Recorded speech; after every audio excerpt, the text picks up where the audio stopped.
नमस्कार अनि हार्दिक स्वागत छ दर्शकबिन कार्यक्रम सगरमाथा विशेषमा म भोपाल रिटेल। भारतीय विदेश मन्त्री एस जयशंकर नेपाल भारत संयुक्त आयोग बैठकका लागि नेपाल आएर लगभग उहाँ यति बेला भारत जाने तर्खरमा हुनुहुन्छ। यो कार्यक्रम सक्दै गर्दा उहाँ भारत प्रस्थान गरिसकेको हुनुपर्ने अवस्था छ। उहाँलाई नेपालीहरूले सन् 2015-2072 नेपालमा संविधान जारी हुँदै गर्दाताका लगाइएको नाकाबन्दीको एकजना योजनाकार, डिजाइनर, सूत्रधारको रूपमा पनि बुझ्ने गरेका थिए। त्यो नाकाबन्दी लगाइएको विषयमा उहाँले पश्चाताप गर्नुहुन्छ भन्ने कतिपयको अपेक्षा थियो।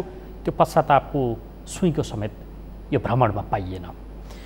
यो भ्रमणकै रूपमा खासमा यो बैठककै आयामबाट हेर्ने वा नेपाललाई राष्ट्रिय अन्तर्राष्ट्रिय शक्ति केन्द्रहरूले चलाउने गरेको आरोप लाग्ने गर्छ। त्यो चलखेलको एउटा यो श्रृङ्खला पनि हुन सक्छ आदि इत्यादि मामिलामा पनि यसलाई बुझ्ने एक यो।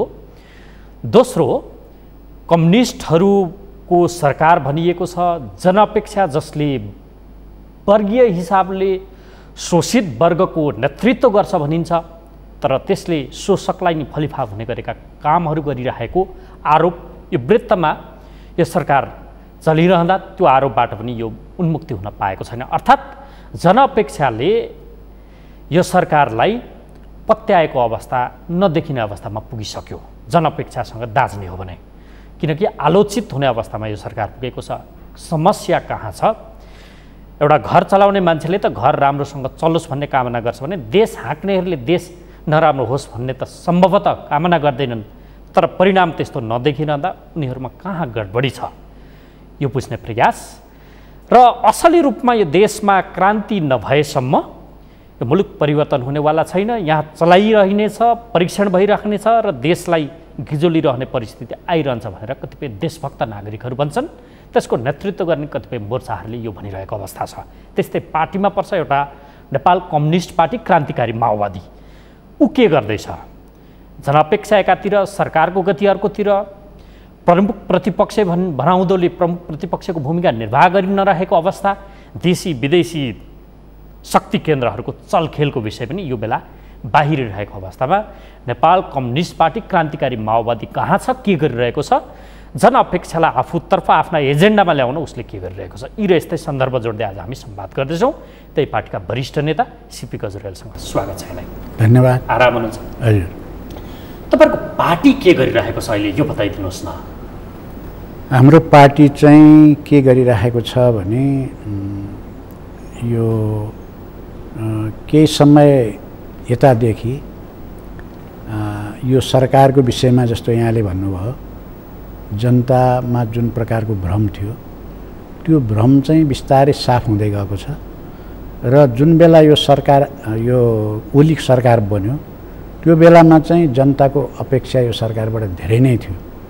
किनभने समृद्ध नेपाल, सुखी नेपालीको नारामा आएको थियो यो सरकार र यो कम्युनिस्ट पार्टीको ब्यानरमा आएको थियो, मुखुन्डो ओढेर आएको थियो र समाजवाद संविधानमा लेखेर आएको थियो यो सरकार।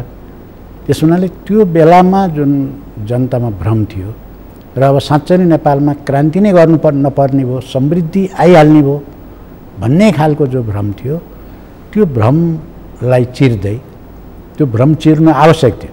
कतिपयले भन्छन् तपाईँले फिल्डमा देखिने गरी के काम गर्नुभयो र, खोइ कताको हरायो तपाईँहरूको पार्टी। पहिला त लाखौँ करोडौँ जनतालाई जुन प्रकारको भ्रम छ, आखिर त क्रान्ति गर्ने भने पनि जनतालाई नै हो, क्रान्ति चाहियो भने यही जनतालाई हो। उनीहरू एउटा भ्रम परेर हिँडिरहेछन् अनि हामी चाहिँ एकातिर क्रान्ति गर्ने भनेर जोतेर पनि हुनेवाला छैन। त्यसकारण चाहिँ हामीले त्यो भ्रमलाई साफ गर्दै अब क्रान्तिको तयारी सँगसँगै अगाडि बढाउँदै जनतालाई सङ्गठित गर्दै हामी अहिले त्यही प्रयासमा लागेका छौँ। अभियानहरू सञ्चालन गर्दै यही अभियानमा हामीहरू लागिरहेका छौँ र यो निरन्तर जारी छ यो हाम्रो अभियान। गोत्र जात तपाईँहरूको र अहिलेको सत्ता चलाउनेहरूको मिल्छ? कतिपय साथीहरू तपाईँहरूसँगै हुनुहुन्थ्यो हिजो, अथवा तपाईँहरू उहाँहरूसँगै हुनुहुन्थ्यो। उद्भव हेर्ने त 6 साल यता उद्भव त सँगै हो, बिचबिचमा चिरा पर्यो, अन्तरसङ्घर्षहरू, अन्तर्विरोधहरू एजेन्डाका कारण भएका छन् र पार्टीहरू चोइटिएको अवस्था छ। महान जनयुद्ध गर्नुभयो तपाईँहरूले। जनताले आफ्नो छाक टार्न धौधौ भएको अवस्थामा नि खाइ पिलाइ त्यो जनयुद्ध सफल बनाउनका लागि लागि परे। फलत परिणाम आज धिक्कार्ने अवस्थाको छ। त्यही परिवर्तनको नेतृत्वहरू सत्ताको बागडोरमा छन्, जनता निराश छ, उसलाई त धारे हात लगाउने अवस्थामा ऊ छ। यो परिस्थितिका प्रति दिक्क लाग्दैन? आफू पनि त्यो परिवर्तनको नेतृत्वमा सामेल भएर विगतमा हिँडेको, आज दिक्क लाग्छ कि लाग्दैन? अब दिक्क लाग्ने र अब यो समस्याभित्र समाधान हामीले गर्न सकेनौँ, जनताका मागहरूलाई पुरा गर्न सकेनौँ भन्ने चाहिँ त्यो लागिरहन्छ। तर यसको साथसाथै के भने हामी राजनीति गर्ने भएको हुनाले त्यही लागेर त्यसैमा पिरलिएर सधैँभरि बसेर त्यही चाहिँ कुराहरू चाहिँ दोहोऱ्याइरहेर के गर्ने, हामीले यसो गरे यसो गरेका थियौँ, रगतको खोलो बगेको थियो, तर विश्वासघातीहरूले यस्तो गरिदिए होइन, गद्दारहरूले यस्तो गरिदिए, त्यसकारण चाहिँ जनताको हालत जहाँको त्यहीँ भयो, अझ खराब अवस्थामा पुग्यो भनेर रोएर कराएर पनि राजनीतिमा हुँदैन। त्यसलाई शिक्षाको रूपमा लिँदै फेरि अगाडि बढ्नुपर्छ। कहाँनिर त्रुटि भयो, गद्दारी कसले गर्यो, विश्वासघात कसले गर्यो, कहाँबाट लाइनमा चाहिँ नि चिप्लियो, किन उनीहरूले यो गरिरहेछन्, कसको स्वार्थमा उनीहरूले गरिरहेछन्, यो सबै कुराको राम्रो विश्लेषण गरेर अब हामीले अब विगतको विषयमा सकारात्मक र नकारात्मक शिक्षा लिँदै हामीले अगाडि बढ्ने नै हाम्रो चाहिँ जिम्मेवारी हो। त्योलाई हामीले तपाईँले भन्नुभएको कुरा सही नै हो। जनताले आफू भोको बसेर पनि जनमुक्ति सेनालाई खुवाउँथ्यो, त्यहाँ हाम्रै पार्टीलाई चाहिँ खुवाउँथ्यो, आफू भोकै बस्थे, तर हामीसँग भएको घरमा भएको अन्न हामीलाई खुवाएर उनीहरू भोकै बस्थे। त्यस्तोसम्म जनताको समर्थन हामीले हासिल गरेर यहाँसम्म ल्यायौँ। तिनको कति ठुलो अपेक्षा थियो। तर त्यही पार्टीको नेतृत्व गर्नेहरू अहिले गद्दारी गरेका छन्, अहिले विश्वासघात गरेका छन्, तिनीहरू अर्कै भएका छन्। तिनीहरूको वर्ग परिवर्तन भएको छ। तिनीहरू आफै पनि चप्पल लाउन धौधौ पर्ने मान्छेहरू अहिले चाहिँ महाराजा जस्तो बनेका छन्। त्यसकारण यो सबै जनताले भोगिरहेका छन्, देखिरहेका छन्। तर यी सबैलाई फेरि हामीले के गर्नुपर्छ भने हामीले यसलाई फेरि सकारात्मक परिवर्तनको दिशामा जनतालाई फेरि बुझाएर यी सबै कुराहरूलाई देखाउँदै, हो गद्दारी हुन्छ, विश्वासघात हुन्छ, यो जनतामा अहिले त्यही लागेको छ। फेरि यही नेतृत्वले गद्दारी किन गर्दैन भन्ने के विश्वास, अनि हामी किन लाग्ने भन्ने थुप्रै बुद्धिजीवीहरू पनि छन्। तर म के भन्छु भने अहिले हामीले यो समाचार पत्रहरूमा, यो मिडियाहरूमा हामी दिनदिनै पढ्न पाउँछौँ नेपालमा चाहिँ बस दुर्घटना भएर यतिजना मान्छे मरे, गाडी दुर्घटना भएर यतिजना मान्छे मरे भनेर चाहिँ पढ्न पाउँछौँ। तर गाडी कहिले पनि रित्तै हिँडेको छैन, फेरि भरिएरै गएको छ। मान्छेहरू मरे, के कारणले मरे, अब अहिले चाहिँ त्यसको अनुसन्धान भइरहेछ। धेरै जसो चाहिँ त्यो केबाट हुँदो रहेछ भने ड्राइभरहरू निदाएर दुर्घटना हुँदो रहेछ भनेर अहिले निष्कर्ष निक्लिएको छ। अहिले त्यो खालको कुराहरू उठिरहेछ। त्यसकारण त्यसको कारण पत्ता लगाउने र निराकरण गर्ने। तर एकपल्ट त्यो दुर्घटना भयो भनेर अब त्यो दुर्घटना भइहाल्दो रहेछ, सधैँभरि दुर्घटना हुन्छ भनेर गाडी भनेको चढ्दै नचढ्ने गरेर यो प्लेन चाहिँ चढ्दै नचढ्ने गरेर त साध्यै हुँदैन नि। यो त विकासतिर अगाडि बढिँदैन नि त्यसो गर्दाखेरि। त्यसकारण चाहिँ कुरा के हो भने त्यसबाट शिक्षा लिँदै विश्वासघात र गद्दारी गर्नेहरूलाई सजाय दिँदै त्यो के कारणबाट उत्पत्ति भयो त्यो कारण पत्ता लगाउँदै त्यसलाई निराकरण गर्दै अब त्यो हुन नपाओस्। रगतको चाहिँ एक एक थोपाको चाहिँ मूल्य होस्। यो देशमा आमूल परिवर्तन गर्नको निम्ति बगेको रगतको एक एक थोपा मूल्य हुनुपर्छ, त्यो सही ठाउँमा हुनुपर्छ भन्ने त्यसलाई हामीले लागू गर्दै हामीहरू अगाडि बढ्नुपर्छ भन्ने हामीलाई लाग्छ। देशमा जनताको सत्ता स्थापित गर्ने जनसत्ता अभ्यासको क्रममा त भूमिगत हुँदै तपाईँहरूले जनसरकार पनि चलाउनु भयो युद्धकालमा। त्यस्तै जनताकै सत्ता वैधानिक रूपमा वैध रूपमा स्थापित गर्ने भनेर तपाईँहरू लड्नुभयो। जनमुक्ति सेना थियो, हतियार सहितको देशी विदेशी शक्तिहरू थर्कमान हुने अवस्थाको गठनको अवस्थामा पुगेको थियो। आज त्यो छैन, विघटन छ। त्यहीमा लागेको एउटा झिल्को जस्तो भएर विप्लवजी फेरि युद्ध लडिराख्नु भएको छ। कता कता त्यो असफल जस्तो देखिन्छ। तपाईँहरू एउटा खेतामा हुनुहुन्छ। हुन लागेको के हुन्छ के? अब गद्दार गर्नेलाई सजाय हुनु पर्दैन त्यसो भए? उसको हालत के हुन्छ? सुख शैलसँग जीविका चलाइराख्ने अवस्थामा हुन्छ या उसलाई सजाय हुन्छ? त्यसको हिसाब किताब हुनु पर्दैन? त्यो बदलाभाव जस्तो हुन्छ भनेर चुप लाग्ने? अब यो विषयमा चाहिँ के हो भने ठिक छ, हामीले जनयुद्धमा जुन चाहिँ जनसमर्थनहरू, त्यहाँ हामीले जनताको सेना निर्माण गर्ने, जनसत्ताहरू सञ्चालन गर्ने, एक प्रकार देशै चाहिँ लगभग चाहिँ देशको ठुलो हिस्सा कब्जा गरेर शासन चलाउने, त्यो हामीले गर्दै हामी अभ्यास गऱ्यौँ। त्यो चाहिँ हेर्दाखेरि अब अहिले त केही पनि देखिँदैन भनेपछि अब त केही पनि हुँदैन क्यारे। अब त्यो त थियो, त्यो हुँदाखेरि त केही भएन भने अब के होला, त्यो प्रश्न चाहिँ उठिराखेको हुन्छ मान्छेहरूको मनमा। र मलाई पनि चाहिँ धेरै ठाउँमा सोध्ने पनि गरिन्छ, तपाईँलाई के विश्वासले तपाईँ हिँड्नु भएको छ? अब केही त छैन, अब त्यत्रो गर्नुभयो सबै सिद्धियो, अब अहिले चाहिँ फेरि पनि हिँडिरहनु भएको छ भन्ने प्रश्न पनि उठाउने गर्नुहुन्छ। कुरा के हो भने त्यही जनयुद्ध सुरु गर्नुभन्दा अगाडि हाम्रो स्थिति त्यति राम्रो थिएन, पार्टी यत्रो पनि थिएन। अहिले नेकपा क्रान्तिकारी माओवादी जत्रो थियो नि त्यत्रो पनि थिएन हाम्रो जनयुद्ध सुरु गर्नुभन्दा अगाडि। हाम्रो पार्टी सानै पार्टी थियो र हामीले बडो दुःख गरेर जनयुद्ध गऱ्यौँ। र धेरैलाई के लाग्छ भने जनयुद्ध चाहिँ हठात अचानक भयो, त्यो चाहिँ भइहाल्यो, एकदम जनयुद्ध विस्फोट भइहाल्यो भने जस्तो लाग्छ। त्यसरी भएको होइन। त्यो जनयुद्ध चाहिँ 10औं वर्षको तयारी पछि त्यो चाहिँ 52 साल फागुन 1 गते हामीले सुरु गरेको थियो। त्यो तयारीमा धेरै वर्ष गुज्रेको थियो। कयौँ ठाउँमा हामी असफल भएका थियौँ, कयौँ ठाउँमा सफल भएका थियौँ, कयौँ ठाउँमा हामीले जम्मा गरेका चिजहरू फेरि चाहिँ त्यो उसको कब्जामा गएको थियो, बल्ल बल्ल जम्मा गरेको, ती धेरै घटनाहरू भएका थिए। र धेरै मेहनत गरेर त्यो जनयुद्ध हामीले फागुन 1 गते सुरु गरेका थियौँ। र अहिले भयो के त भने दुर्भाग्यवश त्यो इतिहासको दोहोरिए जस्तो भयो। त्यही रूपमा त पुनरावृत्ति त इतिहासको हुँदैन। तर इतिहासले हामीलाई कुन ठाउँमा पुर्याइदियो भने जनयुद्ध सुरु गर्दाखेरिको जो अवस्था थियो हामीलाई त्यही ठाउँमा अहिले पुर्याइदिएको छ।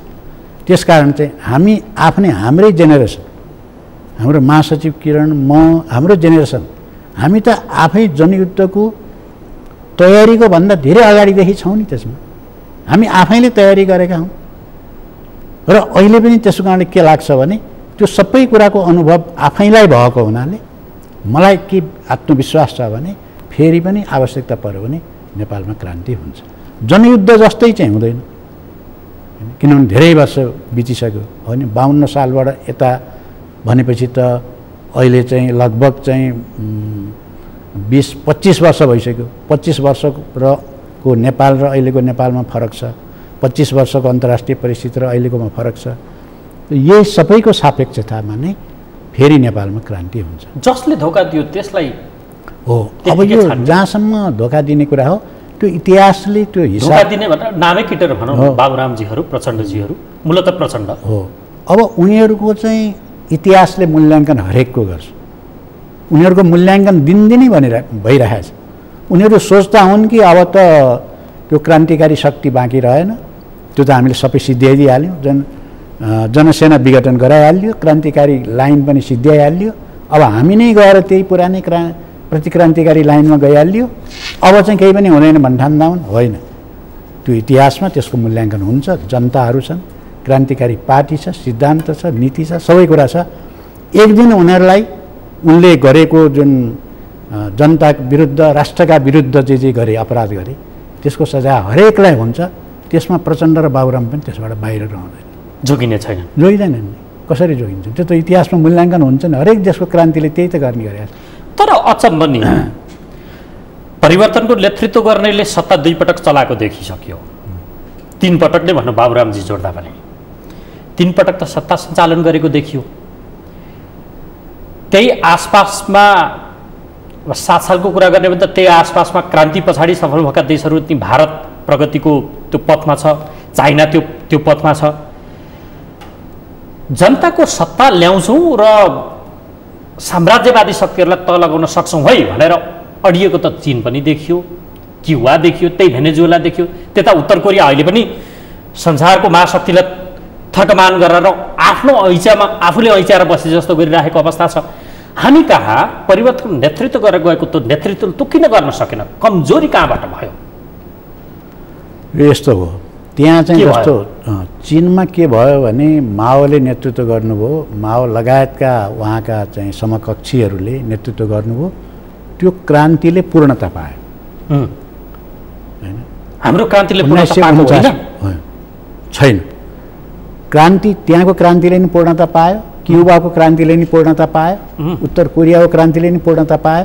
त्यसकारण क्रान्तिले पूर्णता पाएर क्रान्तिको परिणामस्वरूप बनेको सरकारको नेतृत्व अहिले त्यहाँका क्रान्तिकारीहरूले गरेका छन्। तर नेपालमा दुर्भाग्यवश के भयो? सम्झौता भयो। सम्झौता भयो। सम्झौता मात्रै होइन, जसले क्रान्तिको नेतृत्व गर्यो त्यसले प्रतिक्रान्तिको पनि नेतृत्व गर्यो। त्यो कहीँ संसारमा नभएको घटना। पहिलोपल्ट सम्झौता थियो। सम्झौता थियो, त्यसमा क्रान्तिकारीको नेतृत्व प्रतिक्रान्तिले गर्यो। किनभनेदेखि प्रचण्ड आफैले क्रान्तिको नेतृत्व गरे, आफैले प्रतिक्रान्ति, आफैले सेना बनाए, आफैले विघटन गरे, आफैले चाहिँ संसदीय व्यवस्थाका विरुद्ध हतियार उठाए, आफैले संसदीय व्यवस्थालाई माने। यो सत्य त यही रहेछ, अन्तिम सत्य यही रहेछ भनेर माने उनले।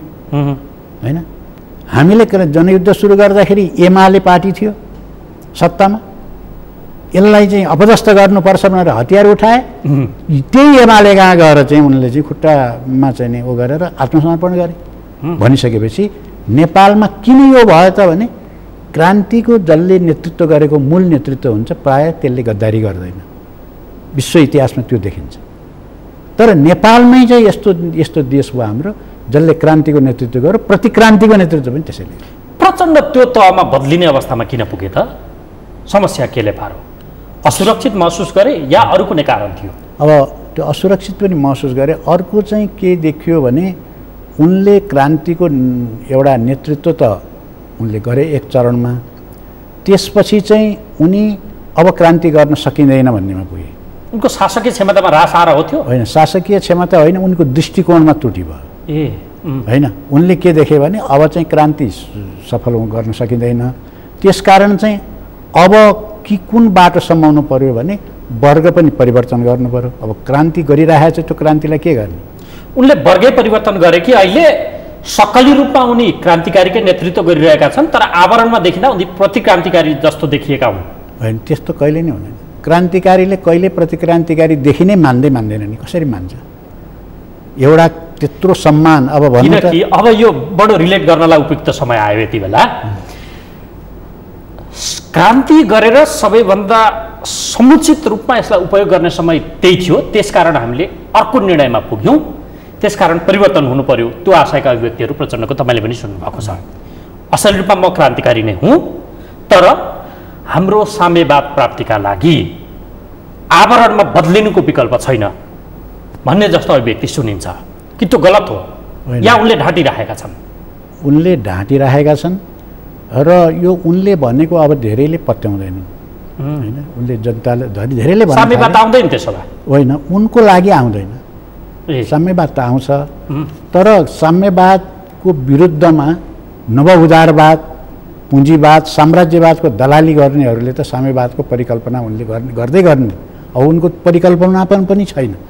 उनले के गरे भने विचार बदले, होइन, राजनीतिक कार्यदिशा बदले, उनले आफ्नो वर्ग बदले, आफ्नो सम्पूर्ण दृष्टिकोण बदले र देशको माया गर्ने, देशको लागि चाहिँ एउटा राष्ट्रिय स्वाधीनताको लागि लड्छु भन्थे त्यो राष्ट्रप्रति विश्वासघात गरे, जनताप्रति विश्वासघात गरे। त्यसकारण चाहिँ उनी अर्कै भए। अब त्यो अर्कै भएको कुरा अब नेपाली जनतालाई अर्कै बनायो कसले त? होइन, त्यो त एउटा परिस्थितिले पनि बनाउँछ, एउटा बाह्य पक्ष हो त्यो। मुख्य कुरा आन्तरिक पक्ष। आन्तरिक पक्षको चाहिँ जसले त्यो क्रान्तिको नेतृत्व गरेको नेता हो, सर्वोच्च नेता हो, होइन, उसैले सोच्ने कुरा हो नि। हो, क्रान्तिमा के हुन सक्थ्यो भने एउटा कुरो हुन्छ क्रान्तिमा, जस्तो हामीले जनयुद्ध हारेको भए के हुन्थ्यो? वारपारमा सकेको हो। यदि गर्दा गर्दै हारेको भए त्यो दोष त प्रचण्डलाई जान्थेन। उनले बाँचुन्जेलले क्रान्तिमा लडिरहे, शहीद भए, तर उनले आत्मसमर्पण गरेनन् भनेर उनलाई त सम्मान हुन्थ्यो नि, त्यतिखेर महान भनिन्थ्यो नि।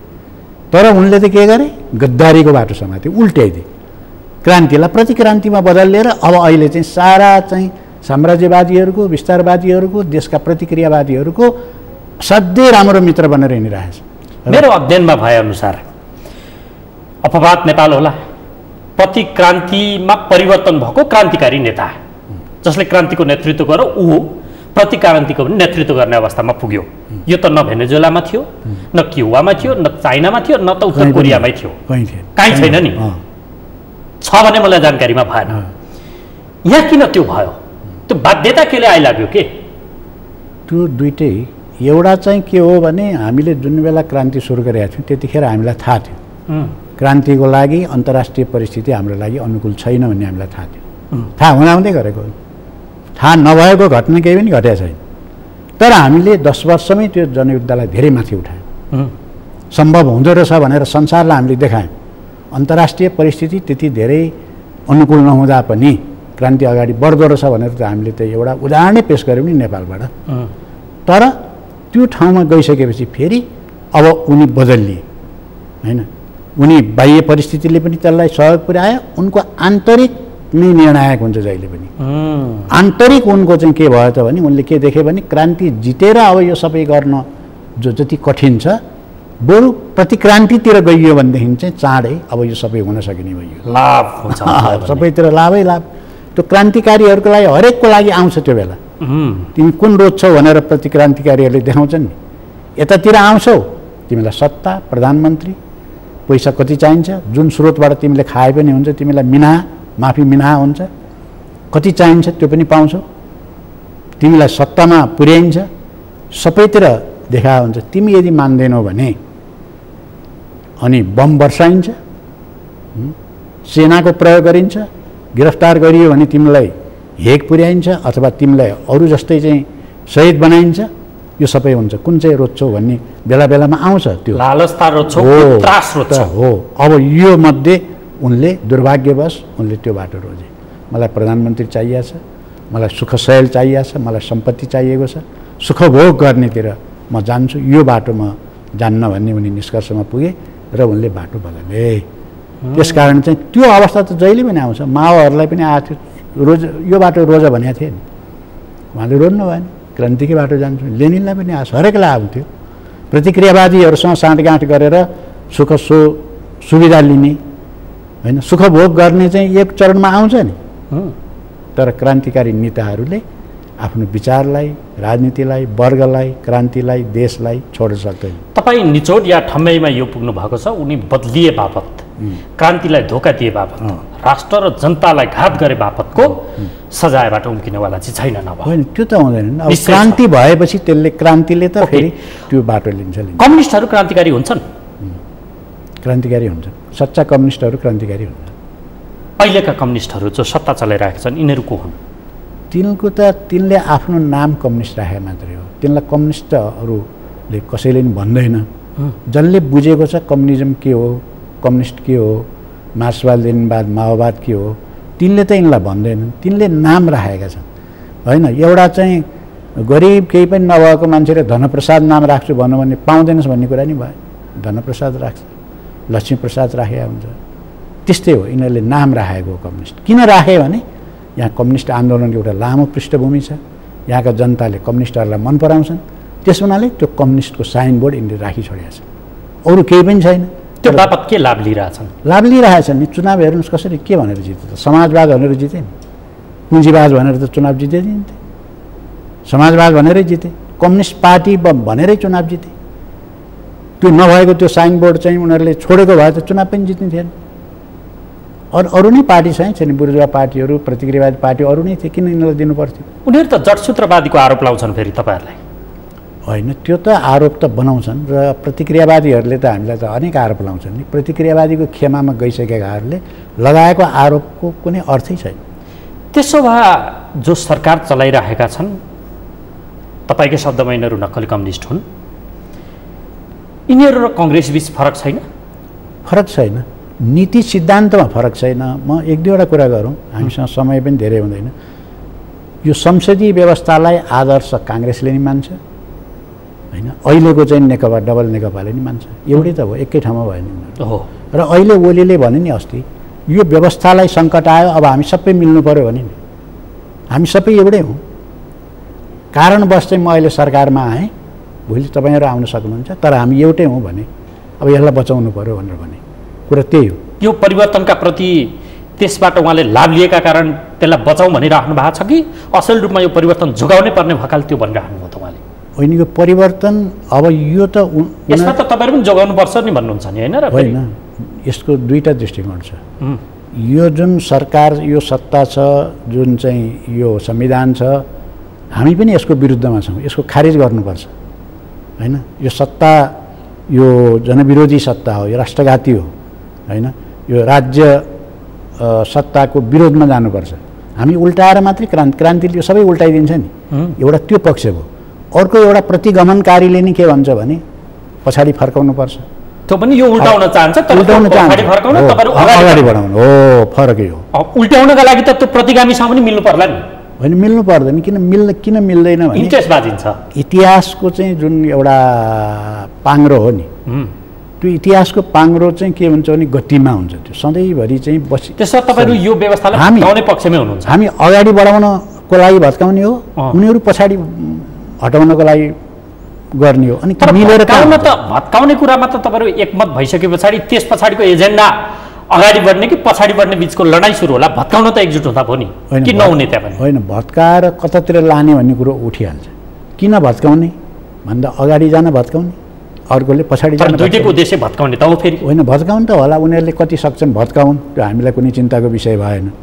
तर हामी चाहिँ यसलाई भत्काउन चाहन्छौँ, समाजलाई अगाडि बढाउनु। प्रधानमन्त्री केपी ओलीले भने जस्तै यसलाई जोगाउने होइन बरु? होइन, यसलाई के जोगाउनु? यो प्रतिक्रियावादी सत्तालाई किन जोगाउनु? के को लागि जोगाउनु? देखिहाल्यो। तर सुनिन्छ त विभिन्न कार्यक्रमका नाममा बुधबार र बिहिबार भारतीय विदेश मन्त्री एस जयशङ्कर नेपाल आउनुभयो, नेपालमा रहनुभयो। जनताले त सम्झिन्छन् 2072को त्यो अमानवीय नाकाबन्दी, भूकम्पले थिलथिली भएको अवस्थामा ती देशी विदेशी शक्तिहरूको चलखेल पनि यो व्यवस्थालाई भत्काउनका लागि भन्ने पनि कता कता आरोप सुनिन्छ, वा आफ्नो अनुकूलले चलाउनका लागि भन्ने सुनिन्छ। त्यसमा कतिको सत्यता छ त? अब उनीहरूको मुख्य कुरो चाहिँ अहिले भारतीय शासकहरूको उनीहरूको विस्तारवादी चरित्र छ। उनले नेपाललाई आफ्नो हितमा, भारतीय हितमा नेपाललाई प्रयोग गर्छ। सकेदेखि नेपाललाई नि उतै मिसाइदिए पनि झन् राम्रो हुन्थ्यो उनलाई। त्यो अहिले अन्तर्राष्ट्रिय परिस्थिति अनुकूल नभए हुनाले अहिले त्योसम्म नजालान्। उनले भुटानीकरण, सिक्किमीकरण गर्दै गर्दै जालान्। उनीहरूको इन्ट्रेस्ट पुरा गर्नको निम्ति यसले ओलीले सबैभन्दा राम्रो इन्ट्रेस्ट पुरा गरिदियो भने ओलीलाई नै राखिदिन्छन्। किन अर्को ल्याउनु पर्यो र? पर्दै परेन। उसको असली एजेन्ट वा मथियार को भन्ने कुरा उसलाई चाहियो। कोबाट सबैभन्दा राम्रोसँग उनीहरूको इन्ट्रेस्ट पुरा हुन्छ। त्यो को हो त अहिलेको लागि? अहिलेको लागि त ओली र प्रचण्ड नै हुन्। त्यही भएर त उनीहरूलाई भारतका यिनीहरू एजेन्ट नै हुन् नि त। अब देखिहाल्यो नि, ओलीको हेर्नुहोस् त, ओली सत्तामा आइसकेपछि के गर्न बाँकी राखे उनले? भारतको पक्षमा के गर्न बाँकी राखे? लुगा त त्यस्तै लगाएर देखिहाल्नु जनकपुरमा। मोदीको भाइ बनिन नै उनलाई कति रहर ठुलो लागेर छ। यहाँ असमान सन्धि यी भन्नुहोस् न, अहिले सन्धि गर्न आएछन्। अस्ति एउटा गोष्ठी भएको थियो, त्यहाँ हामी सबै थियौँ। हामी एक मतले त्यो गोष्ठीले के पारित गर्यो भने यो भारतीय विदेश मन्त्री आउँदाखेरि एउटा प्रस्ताव चाहिँ नेपालले के लैजानुपर्छ भने समान सन्धि खारिज हुनुपर्छ भन्ने लैजानुपर्छ। तर त्यो सबै त खारिज नहोला, कमसेकम सबैले मानेको कुरा चाहिँ के हो भने यो अप्पर कर्णाली। अप्पर कर्णालीको 3 वर्ष भइसक्यो, त्यो जिएमआरले म्याद पनि थपेको छैन। उनले ठुलो कुरै गर्नु पर्दैन। 1 वर्ष नभएपछि त्यसको म्याद नथप्न सकिन्छ। 3 वर्ष भइसक्यो, म्याद नथप्ने मात्रै निर्णय गर्नुहोस् न अहिले भनेर एकमतले पठाएको छ। त्यो पनि खोइ सुनिएन मैले, त्यो पनि त्यहाँ कुरो उठाएँ भन्ने पनि सुनिएन। त्यति पनि गर्न नसक्ने भनिसकेपछि त अब उनीहरू चाहिँ के गर्छन् भने भारतको हितमा जे गर्नुपर्छ त्यही यसले गरिराखेको हुनाले भारतलाई अहिले त्यो धेरै आवश्यकतै परेको थिएन। अन्यथा अहिले त हिन्दूवादी हो नि त यो चाहिँ मोदीहरूको पार्टी, होइन बिजेपी, होइन राजाले चाहिँ म हिन्दुत्वको रक्षा गर्छु भनिरहेको छ। राजालाई ल्याउनु पर्ने नि। अहिले सहज रूपमा चाहिँ उनीहरूको इन्ट्रेस्ट कहाँबाट पुरा हुन्छ त भन्दा अहिले यो निर्वाचनबाट आएको 2/3 बहुमतबाट आएकोले त्यो काम राम्रोसँग गर्छ भने अर्कोलाई किन ल्याइरहेको? राजा भन्दा नि अनुकूल यिनीहरूलाई अहिले अनुकूल किन छ भने राजा त 2/3 बहुमतबाट आएको हुँदैन। राजतन्त्र त खारिज भइसकेको राजतन्त्र, गणतन्त्रबाट राजतन्त्र फर्काउनु पर्यो, त्यो त उल्टो छ नि काम, अप्ठ्यारो काम छ। अहिले त 2/3 बहुमत भएको छ, संविधान अनुकूलको चाहिँ चुनावबाट ऊ आएको छ। कति सजिलो हो नि उसलाई प्रयोग गर्न, त्यसकारण चाहिँ भारतले यिनीहरूलाई नै प्रयोग गर्छ। अब अन्तिम प्रश्न, त्यसकारण यिनीहरू त अब भारतको मतियार छन्, त्यसकारण जनअपेक्षा पुरा हुन्छन् भनेर आशा गर्नु त बिल्कुल ठिक हो, एकदम अर्थहीन छ। अन्तिम प्रश्न, पाकिरहेको छ देशमा के? देशी विदेशीको खुब ठुलो चलखेल भन्छन्, यो क्रीडास्थल हुन लाग्यो भन्नेहरू पनि छन्।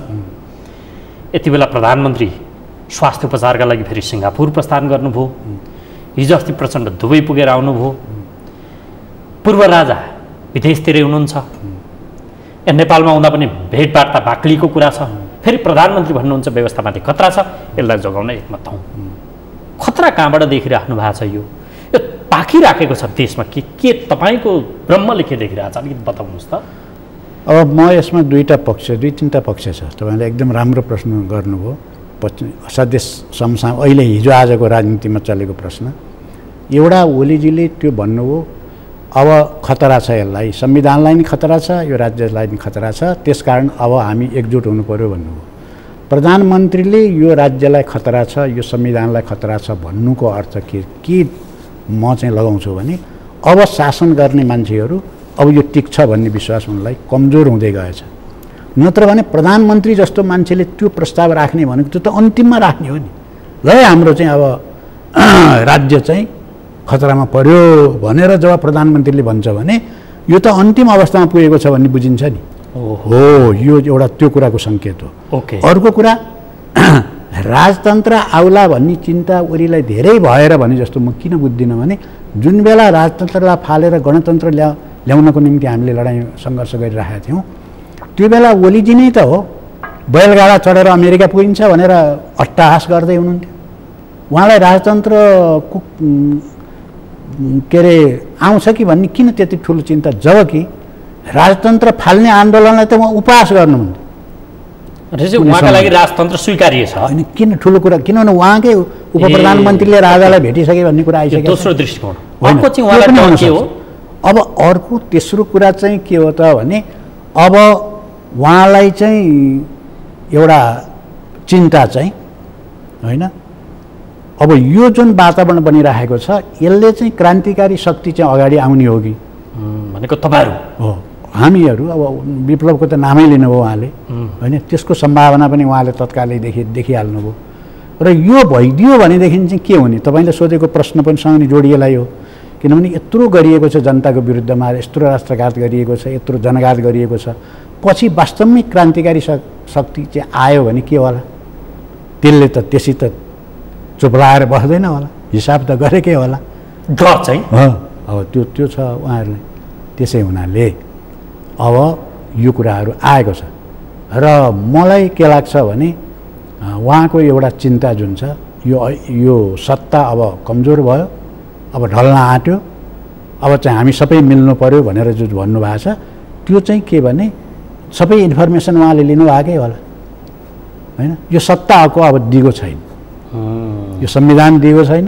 अब जनताले परिवर्तन चाहन्छन्, आमूल परिवर्तन चाहन्छन् र जनता फेरि पछितिर फर्किने खालको इतिहासको त्यो उल्टो गति हुँदैन, इतिहास उल्टो दिशातिर हिँड्ने भएको हुनाले अग्रगमनतिर जान्छ। अब निश्चित रूपले अग्रगमनतिर जान्छ भनेर क्रान्तिकारीलाई चाहिँ विश्वास चाहिँ यसले बढाएको छ। हस्, समय दिनुभयो, तपाईँलाई धेरै धेरै धन्यवाद। हस्, धन्यवाद। र आदरणीय दर्शकहरू, आजको कार्यक्रमको निर्धारित समय सकियो। आज हामीले नेकपा क्रान्तिकारी माओवादीका वरिष्ठ नेता सीपी गजुरेलसँग समसामयिक राजनीति, क्रान्तिको आवश्यकता, विगतको क्रान्तिको भूल या त्यो तत्कालीन आवश्यकता कहाँ गएर चुक्यो आदि इत्यादि सन्दर्भ जोडेर संवाद गऱ्यौँ। अर्को अङ्कमा अर्को विषयवस्तुका साथ तपाईँ हाम्रो भेट हुने नै छ। हामीलाई आजलाई बिदा दिनुहोस्। नमस्कार।